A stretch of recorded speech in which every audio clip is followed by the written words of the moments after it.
Welcome to Tom Myers versus the rest of the world. This is part 2 of 2021 Best of and Unheard Bits so far. Here you will listen to some of our favorite moments from the episodes that aired in 2021, plus some bits that didn't quite make the initial airing. Joining me tonight are Jeff Heisen, Abby Mello, Michelle Wojciechowski, Linda Landeros, Alyssa Jackson, David Kay, Gina Brown, Shireen Kassam, Devine Kerr, and Davin Rosenblatt. NASA landed the Perseverance rover on Mars, during which the engineers described it as 7 minutes of terror, which is how I describe arriving in a town in which I'm performing that evening. Perseverance, Endeavor, Atlantis. I like how these shuttles sound like they're named after gentlemen's clubs where these scientists tried and failed to bone a stripper. They showed footage of workers being applauded as they carried boxes of the new Johnson & Johnson COVID vaccine to be shipped. I think they should have gone hog wild with it and danced those boxes onto the delivery trucks to the theme of Soul Train while it was playing in the background. Texas and Mississippi lifted COVID restrictions, including allowing 100% capacity in public facilities and the rescinding of wearing masks. When Joe Biden told world leaders, America is back, he meant back to the days before we knew anything about COVID. Joe Biden signed the COVID relief bill into law. With the speed of our current United States Postal Service, all eligible Americans will receive their stimulus checks by the time Tiffany Trump is sworn in as president in 2045. Missouri Senator Roy Blunt is the latest senator to announce he's not seeking re-election. 5 senators, all of them Republicans. I imagine if your seatmate is Josh Hawley, who looks like his only experience with Mr. Potato Head is using his needle dick to try to fuck the holes, that gives you the impetus to step down. Derek Chauvin, the police officer charged with murdering George Floyd, is going on trial. Even though he's been remanded to prison, like a police officer, he's still taking seriously his oath to serve and to protect his ass from taking multiple dicks at once. Oh. The U.S. Senate is looking to change the filibuster. They want to make it so that in order to use it, a senator has to stand on the Senate floor and talk as long as they can manage. In response, Lindsey Graham said he would talk until he, quote, fell over. Where is an understaffed Capitol Police force when you really need one? Speaking of Fox, they uploaded a video onto YouTube which featured the title, Tucker investigates why Biden took a swipe at Russia, but not China. I investigated why Tucker didn't look at the video of Secretary of State Tony Blinken taking his Chinese counterpart to task during their meeting in Anchorage. It turns out it's because Tucker Carlson is a fucking idiot. Investigation concluded. We have Easter coming up. I never really understood why people, especially conservatives and fundamentalist Christians, were so excited about the Easter holiday. Then it dawned on me. I'm starting to think the only reason conservatives love Easter is because of their fascination with Jesus, who, of course, represents their favorite thing, a dead Middle Easterner. They're going to fucking love that one. Major League Baseball season is back, and like most pro sports, they've tried to stop the spread of COVID by doing away with the kiss cam, one of the few things not canceled by allegations of sexual assault. It's April, which means it's International Guitar Month. It's the only month of the year where a bass player can actually get laid by his band's groupies. It's also Autism Awareness Month. I know this because I've been reminded of it every day this month by the same person.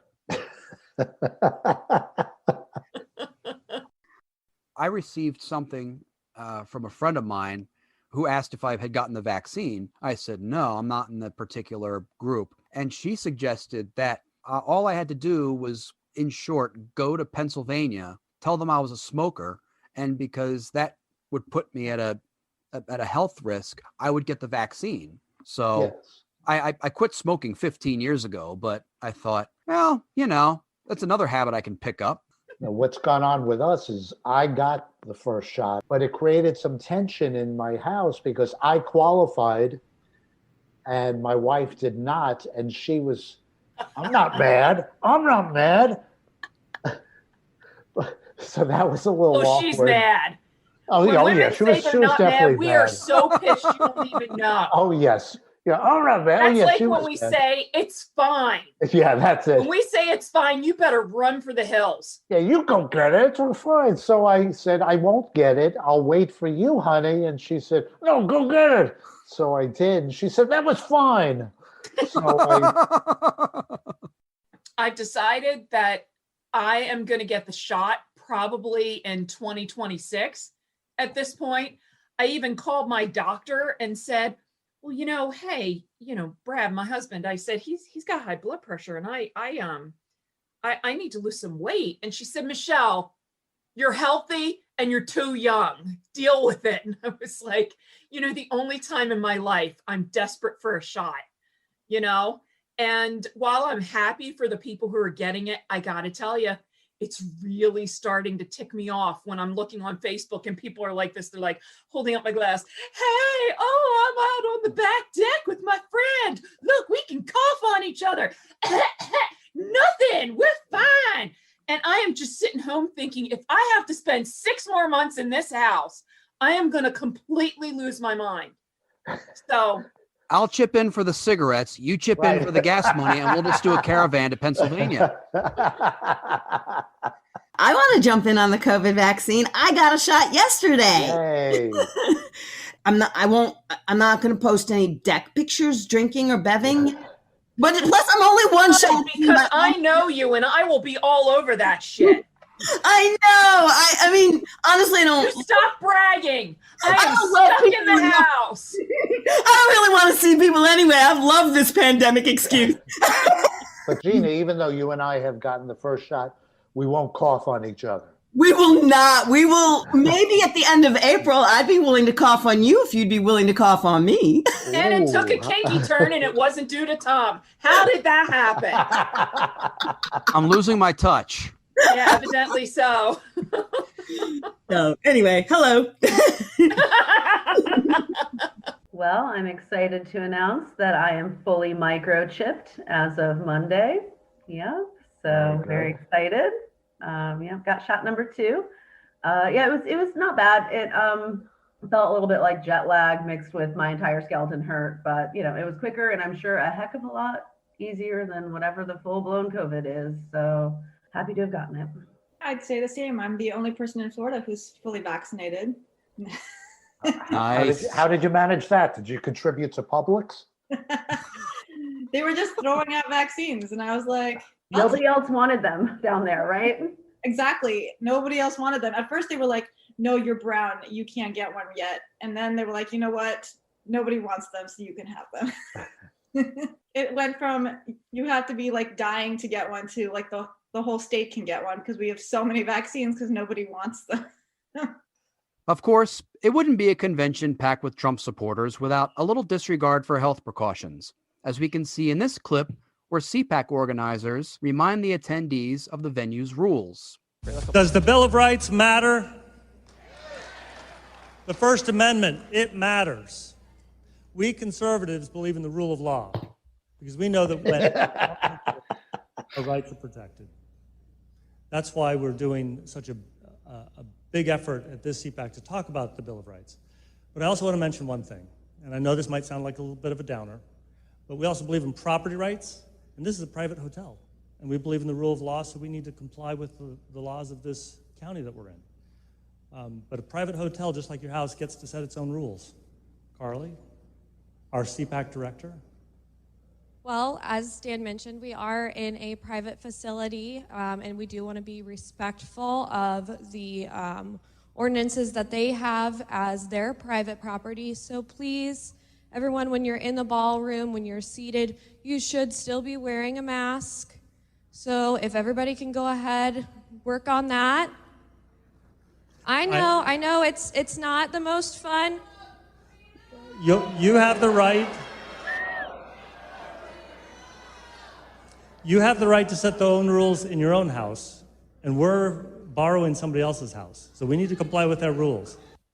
The venue should just be thankful that the organizers didn't say, okay, the one thing they don't want us to do is take a dump on their floor.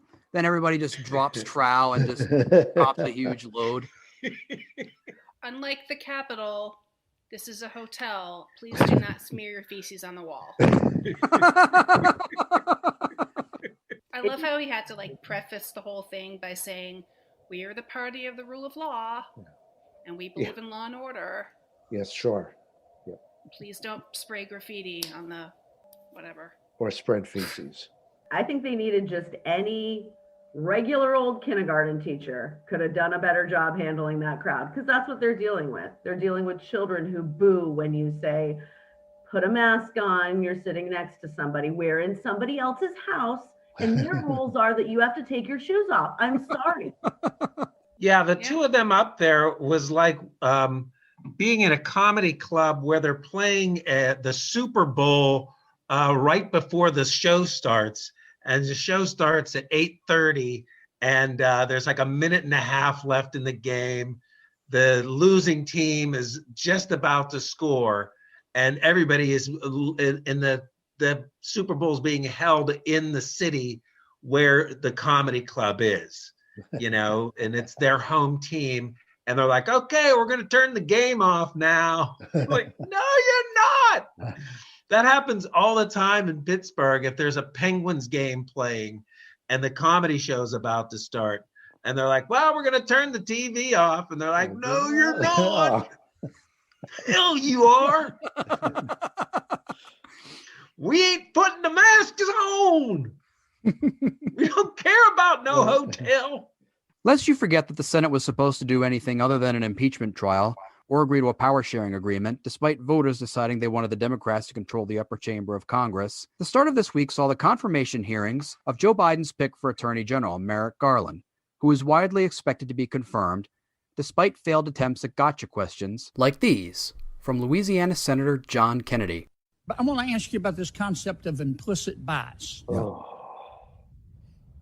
Does that mean I'm a racist no matter what I do or what I think? I'm a racist, but I don't know I'm a racist? Okay, the label racist is not one that I would apply like that. Implicit bias just means that every human being has biases. That's part of what it means to be a human being. And the point of examining our implicit biases is to bring our conscious mind up to our unconscious mind, and to know when we're behaving in a stereotyped way. How about if you say that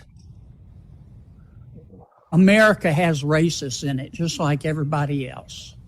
Does that just like everywhere else? Does that make America systemically racist? I think I don't want to waste your time, because I think this is what I said before. What I mean by systemic racism is the patterns of discrimination and disparate treatment across the country. It doesn't mean that any particular individual is a racist. Judge, I'm in big trouble. I've gone way over. To me, the Louisiana John Kennedy looks and sounds like President John Kennedy if he'd survived the assassination. Oh. I wasn't sure if the screen was Jesus. at that last part. He was just like a gay. Like just it reminded me of he reminds me of oh my god, I'm Kevin from The Office. It almost looked like he was having a stroke. Okay, can we talk about how patient those answers were? As somebody who has, I'm a teacher, I try to explain things, and bless that man for how just, how do you explain? I mean, he was so patient. Just, he says, I think I already said that. He's, really just, I thought he did an excellent job of dealing with a completely ridiculous line of questioning. And the way he said, I don't want to waste your time, and he's perhaps was thinking, I don't want to waste anybody else's time any longer. But he phrased it so politely. That's a good point. Such a measured response. That's right. Merrick Garland is that one teacher who really insists there's no such thing as a stupid question, even though there clearly is. Right. I just want to go back to Tom's comment, because this is about the 15th podcast we've done with him, and I felt like a body blow after Tom said, "This John Kennedy looks like President John Kennedy if he survived the assassination attempt. You may have outdone yourself, Tom. Well, this is only the 15th episode, so I'm just getting warmed up. I'm just finding my podcast legs. So are you saying we should look at the back of Senator John Kennedy's head to see what color it is? Or to see if there's anything leaking out that you can go ahead and put back in to make him think properly. God. It's like a Weekend at Bernie situation here. Or... When an effort to try and curb violence in this country fails, it's usually everyone blaming the whole of government while saying both sides suck and can't work together. In this case, it's only partially true, as both sides of the Republican Party are at war with trying to see who can bury their head in the sand the fastest. And while we're at it, we'll also blame Ted Cruz and his logic-defying rationalizations, as we can see in this clip from a Senate committee hearing. Senator from Connecticut just said, time for us to do something. I agree. It is time for us to do something. And every time there's a shooting, we play this ridiculous theater where this committee gets together and proposes a bunch of laws that would do nothing to stop these murders. Senator from Connecticut just said the folks on the other side of the aisle have no solutions. Well, the senator from Connecticut knows that is false. I agree it's a time for actions. And by the way, I don't apologize for thoughts or prayers. I will lift up in prayer people who are hurting, and I believe in the power of prayer. And the contempt of Democrats for prayers is an odd sociological thing. And yet, when I try to start a prayer chain to get Ted Cruz's plane to fall out of the sky on his way back from Cancun, I'm a horrible person. There's just no pleasing some people. You know, he talks about ridiculous theater, and he's the lead actor. But what you have there is him making fun of Senator Murphy, the senator from Connecticut, where Sandy Hook took place. And Senator Murphy said that all the Republicans do is offer thoughts and prayers, and he turns it around and says, I'm not going to apologize for praying. And then he says, the Democrats know that the Republicans also have solutions. Their solutions is not to have a solution. The solution is to more people have guns. Yeah, why change laws that will change nothing? We should pray instead, Right. That's what he just said, right? Right, that's exactly it. That's it to me. Why should we change anything? That's our solution. We should pray more. When he turns it around and says, yeah, I'm not going to apologize for prayers and I believe in the power of prayer, Democrats aren't denigrating prayer, they're denigrating inaction. And so when all you offer is thoughts and prayers, that's where the problem is. Exactly. If there is one area to which people in power have become adept, it is dividing working Americans on the lower end of the economic spectrum between those who want a higher wage and those who have been hoodwinked into thinking everybody making more money seems to mean they will somehow get less. This Civil War-style conflict between various members of the struggling classes plays out in all kinds of instances, such as this, where an employee of a used car lot berates a pizza delivery driver for what may have been a simple misunderstanding. It all started when Jared Tansey from Palace Pizza delivered an order to F&R Auto Sales in Westport, Massachusetts. So follow the math. The total pizza bill was $42. The used car employees chipped in and gave Jared the delivery guy a total of $50.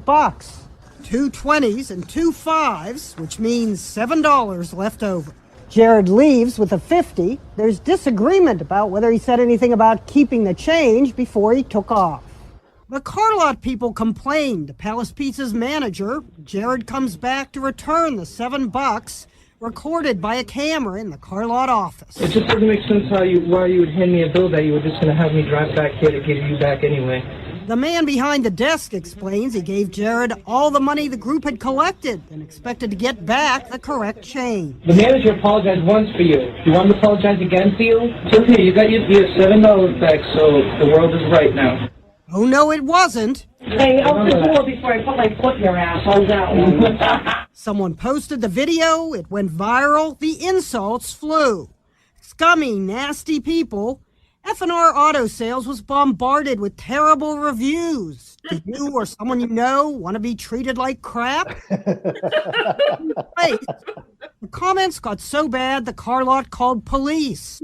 By Thursday afternoon, the owner of F&R Auto Sales had publicly apologized for the actions that led to this embarrassing video.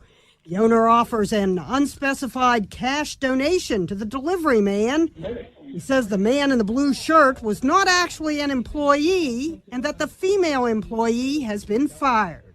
But will all that counteract the video? Get the owner and the manager on the phone. I want that job. Supporters of the delivery guy even set up a GoFundMe account for Jared. It raised thousands, much of it in donations of $7, the amount of the non-tip.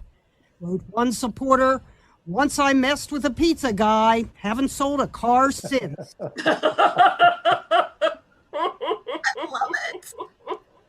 And once they posted that review, you want to be treated like crap, then this is the place for you. They were on the receiving end of a class action lawsuit by every single dominatrix in that county. Oh my God. Wait. I should say for legal purposes that didn't actually happen yet.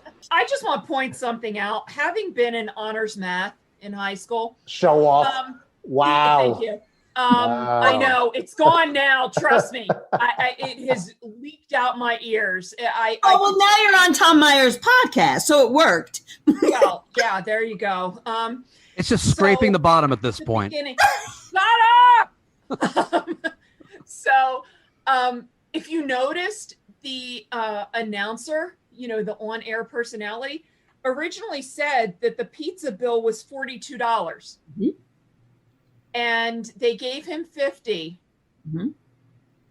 which was leaving a $7 tip. Where did the other dollar go? I don't know. Car dealership, so that went to rust proofing the pizza box. Mystery. Right. I mean, geez whiz, when we've ordered carry out, now whether we do curbside or my husband picks it up or we get it delivered, we always overtip. You know why? Because we're not going anywhere and we're not doing anything. Yeah. And if somebody else has been risking his or her life, I mean, technically speaking, to come out and do that and deal with a lot of people who act like assholes, they should get extra money. They absolutely should. The pandemic first hit and I lost everything. I was delivering. I was your person delivering. And the stories that I have from that with the driving all over the place with the zero tips, zero sometimes. That's crazy. Unreal. But it gave me an appreciation. I mean, I've always been an overtipper, but it gave me an appreciation for the service industry. So, there's something, I came out on the other side and now I have stories. Yeah. Well, hopefully when this is over, after Michelle gets the vaccine and after Tom returns from Pennsylvania, we can remember this when we greet our wait staff, restaurants and bars. As more details of those responsible with storming the Capitol on January 6th come out, we can see that they have a lot of practice making themselves look like deplorable idiots on social media. In this YouTube documentary released a couple of years before the election, we are introduced to one of the future insurrectionists, who went simply by his own unique and therefore stupid nickname. Charlie Donahoe, better known as Yut Yut, who was named after his grandfather, who's not named Yut Yut.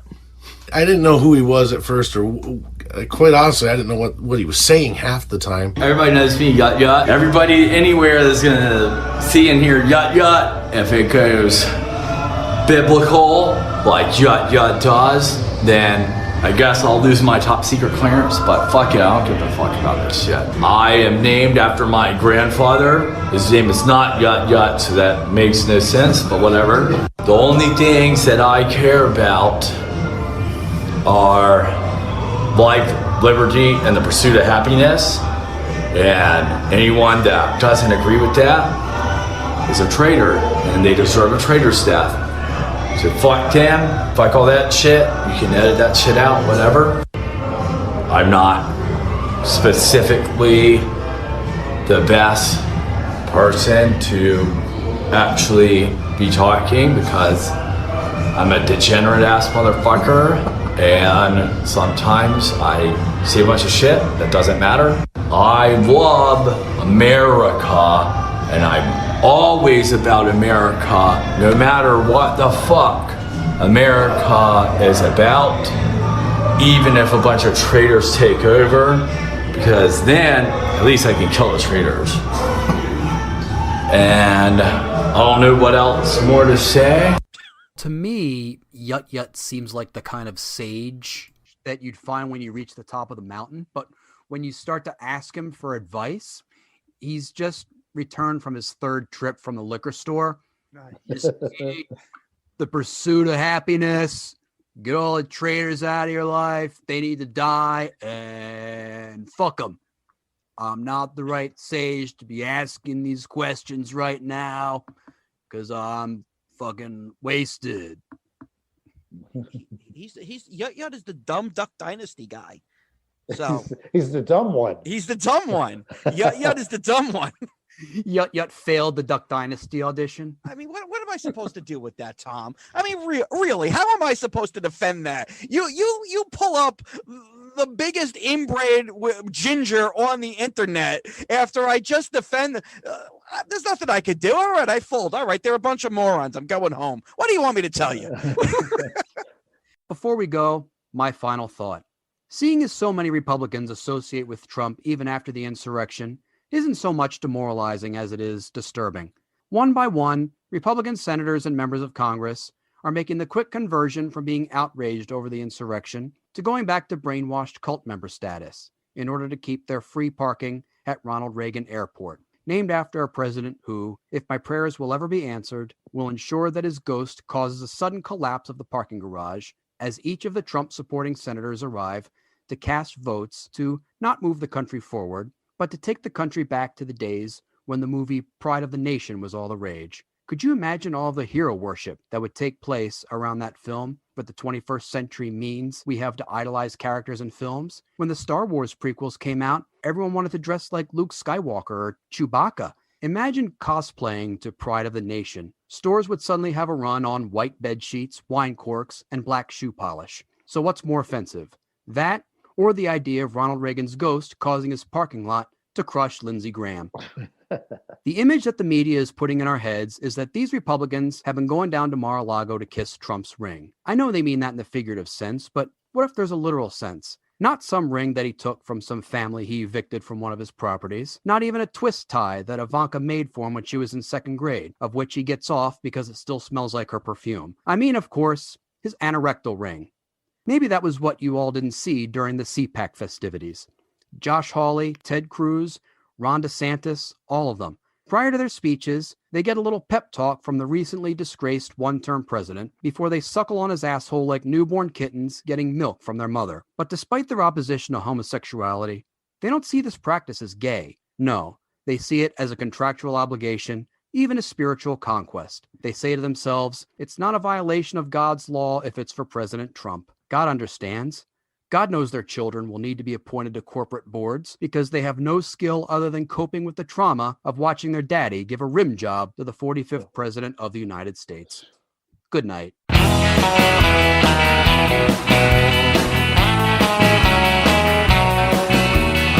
This episode was written and hosted by Tom Myers with panelists Jeff Heisen, Abby Mello, Michelle Wojciechowski, Linda Landeros, Alyssa Jackson, David Kay, Gina Brown, Shireen Kassam, Devine Kerr, and Davin Rosenblatt.